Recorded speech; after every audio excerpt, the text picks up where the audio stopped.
Lista la reforma al Poder Judicial por parte de la doctora Claudia Sheinbaum Pardo.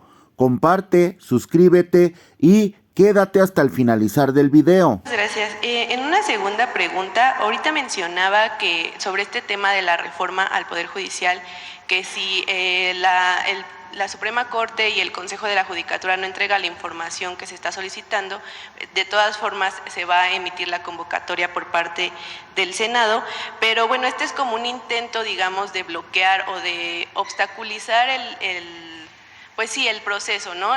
Que siga, que fluya lo mejor posible. ¿Qué hará para evadir este bloqueo, digamos, por parte de la ministra presidenta Norma Piña, no solo en este punto, sino a lo largo del proceso de aquí hasta 2025? Pues ellos tienen una tarea o varias tareas. La primera pues es enviar para que nos entiendan quienes nos están viendo. La elección de jueces magistrados se hace en 2 etapas. Una parte 2025 y la otra parte en 2027 de los federales. Los y las ministras de la Suprema Corte de Justicia se hace en el 2025. ¿Quiénes van a ser los que se elijan en el 2025 y quienes se elijan en el 2027? Primero, las vacantes, pues todos aquellos jueces, magistrados que en este momento no han sido nombrados. Y además hasta llegar al número, a la mitad. ¿Cómo se llega a esa mitad? A través también de tómbola, a través de una selección al azar. Entonces, son la mitad de los jueces y las juezas, la mitad de los magistrados y magistradas, y toda la Suprema Corte de Justicia de la Nación. La otra mitad se elige en el 2027. ¿Qué pasa con los estatales?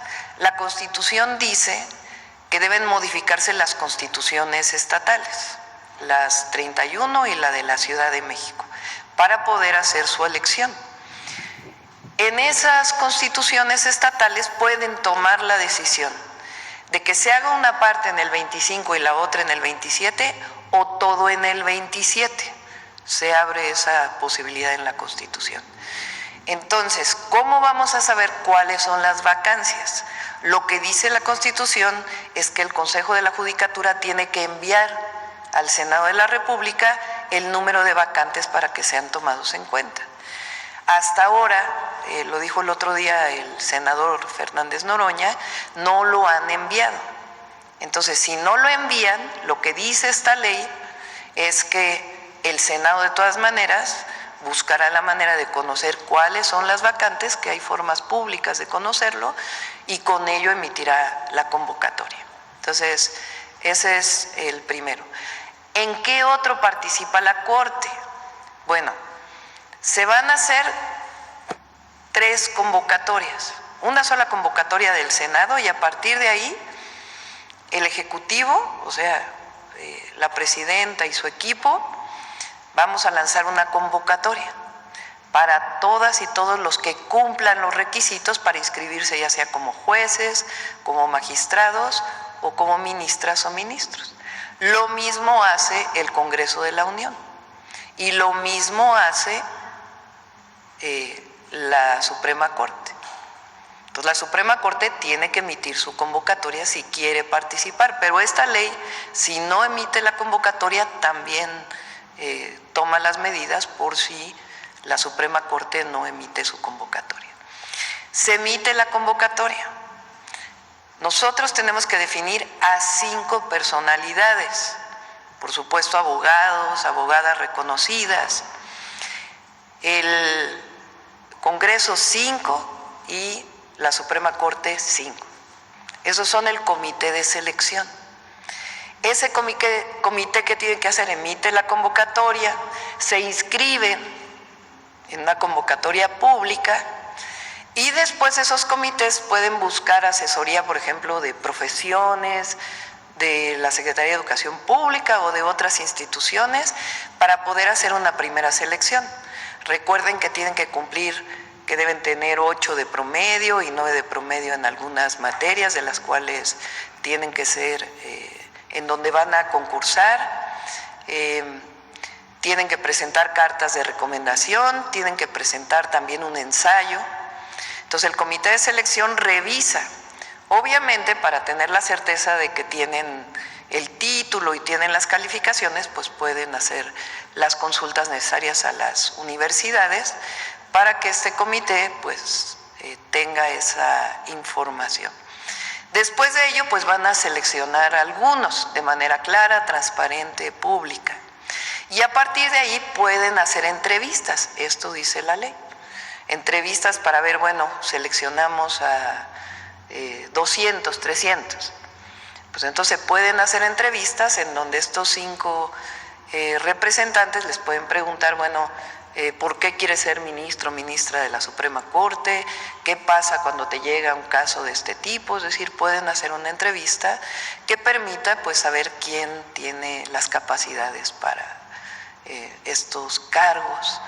Y después de eso, por ejemplo, el Ejecutivo, la Presidenta envía todos los candidatos a ministros o ministras, que son 9, 5 mujeres y 4 hombres en esta ocasión.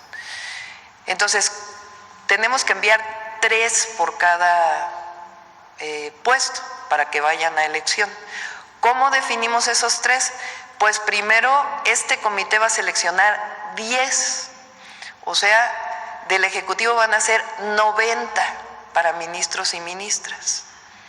Y de esos 90, en una sesión pública, transparente, se selecciona a los 3 por cada uno de los cargos.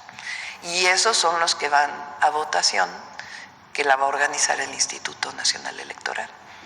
Entonces, estas leyes lo que hacen pues es aterrizar cualquier problema que se presente de tal manera que no todo quede en la convocatoria del Senado, sino que tengamos leyes secundarias que permitan caracterizar cualquier problema y resolverlo.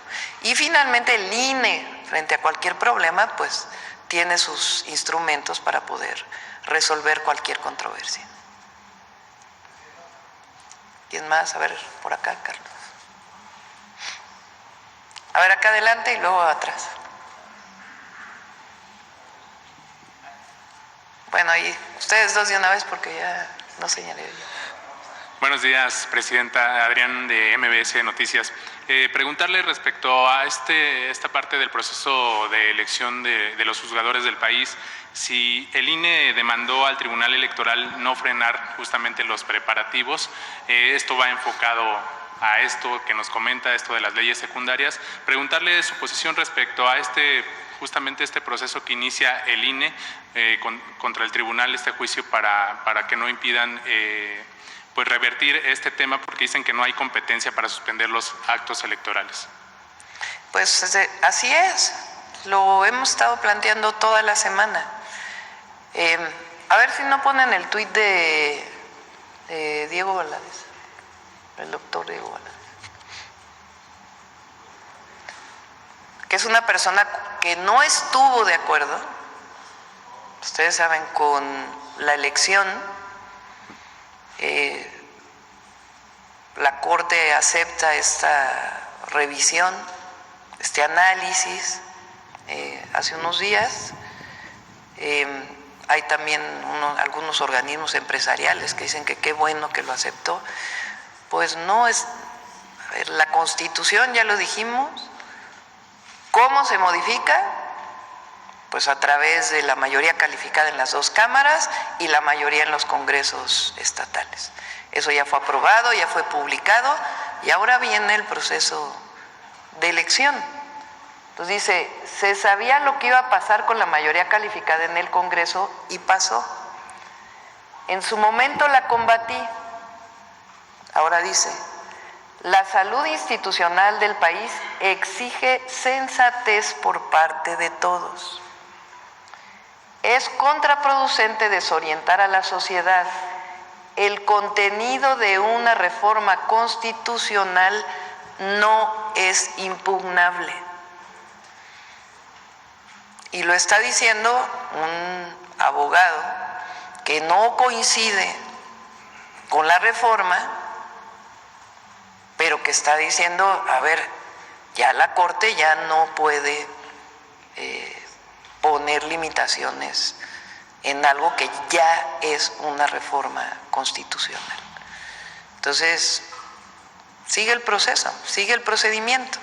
Entonces, se presentan estas leyes, tienen que aprobarse pronto para que pueda emitirse la convocatoria por parte del Senado de la República.